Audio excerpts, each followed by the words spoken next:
Jean-Yves, d'où vient ta passion pour le beurre? La passion pour le beurre, c'est très simple. C'est qu'un jour, j'achète une crèmerie à Saint-Malo. Dans cette crèmerie, on fabrique du beurre depuis 1927. Mais en aucun cas, on me dit, tu sais, il y a de l'avenir là-dedans. Et en fait, comme j'ai un peu l'habitude de toujours faire le contraire de ce qu'on me dit, j'ai persisté. Ça m'a obligé à devenir de plus en plus ténu vraiment sur la recherche de la qualité des animaux, la qualité de leur nourriture.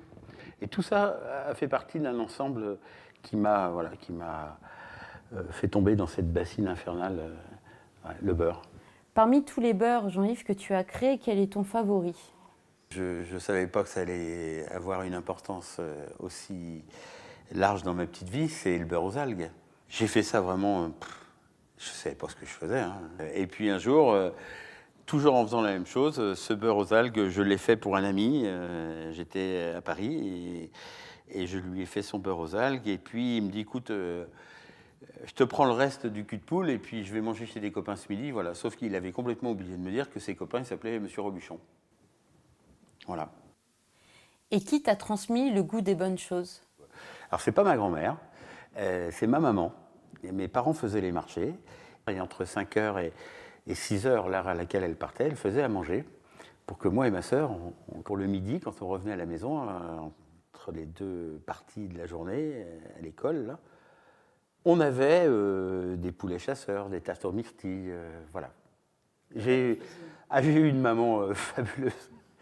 Ah oui, j'ai toutes les odeurs, tout. Ah oui, c'était super. En tant qu'épicurien, prends-tu du temps et du plaisir à cuisiner? J'adore. Ouais, je suis une petite ménagère de plus de 50 ans, moi. Et je prends un bonheur infini à faire la cuisine. Si j'ai un morceau de beurre qui est magnifique, qu'est-ce que je vais pouvoir faire fondre dedans pour sublimer, en fait, hein, c'est rien d'autre. Comment on peut faire pour rendre les choses les plus élégantes possibles? Ça, oui, ça m'intéresse. Et pour finir, as-tu une Madeleine de Proust? Et Madeleine. Ou un financier, j'adore ça. Ah oui, un financier bien fabriqué, c'est juste une tuerie. C'est ça, une Madeleine de Proust, en fait. C'est ce qu'on aime, c'est ce qu'on partage et c'est ce qu'on va avoir envie de repartager. Enfin,